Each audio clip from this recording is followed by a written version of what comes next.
Olá, vamos lá para mais uma aulinha de espanhol?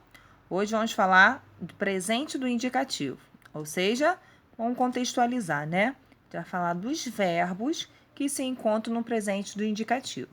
Que eu coloquei algumas frases para a gente ter a noção do que é um verbo. O verbo nada mais é do que aquele que dá ação à minha frase. Por exemplo, yo como chocolate. Quando eu falo que eu como chocolate, esse como não é o que eu estou fazendo na minha frase, não é a ação que eu tenho.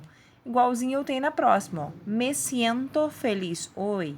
Yo soy alumna de espanhol.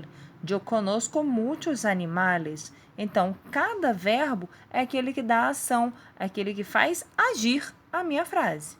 Ok?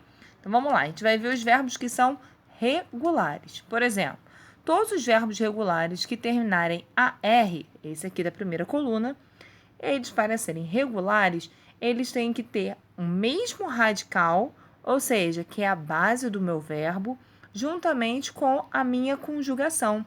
Então, não pode fugir dessa conjugação e a base tem que ser igualzinha, do início ao final. Isso acontece com verbos terminados em AR, ER e R. Por isso, eu vou chamar eles de verbos regulares. Diferente do que a gente viu aqui no verbo sentir. O verbo sentir, ele é irregular. Por quê? Quando eu o conjugo, quando eu coloco ele na minha frase conjugada, ele modificou de é para IE. Mesmo caso acontece com o ser, que modificou para OY, o conocer, que aparece um Z. Então, todos esses casos, eu tenho verbos que são irregulares. Esses daqui que a gente está vendo são aqueles que são regulares. Repetindo, ele não modifica na sua base, ou seja, na sua forma, no seu radical, muito menos na sua conjugação. Além dos verbos serem regulares ou não, nós temos aqueles que são pronominais. Então, eu trouxe para vocês verbos regulares, pronominais. Por que eles são pronominais?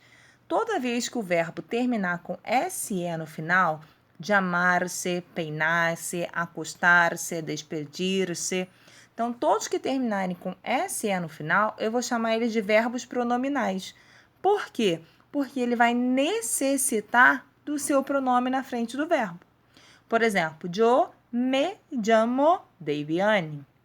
Tu te llamas, aí vem o seu nome. Ou seja, sempre que eu for utilizar o verbo, eu necessito colocar os pronomes na frente. Por isso que eu vou chamar ele de verbos regulares pronominais. Ok? Vamos praticar.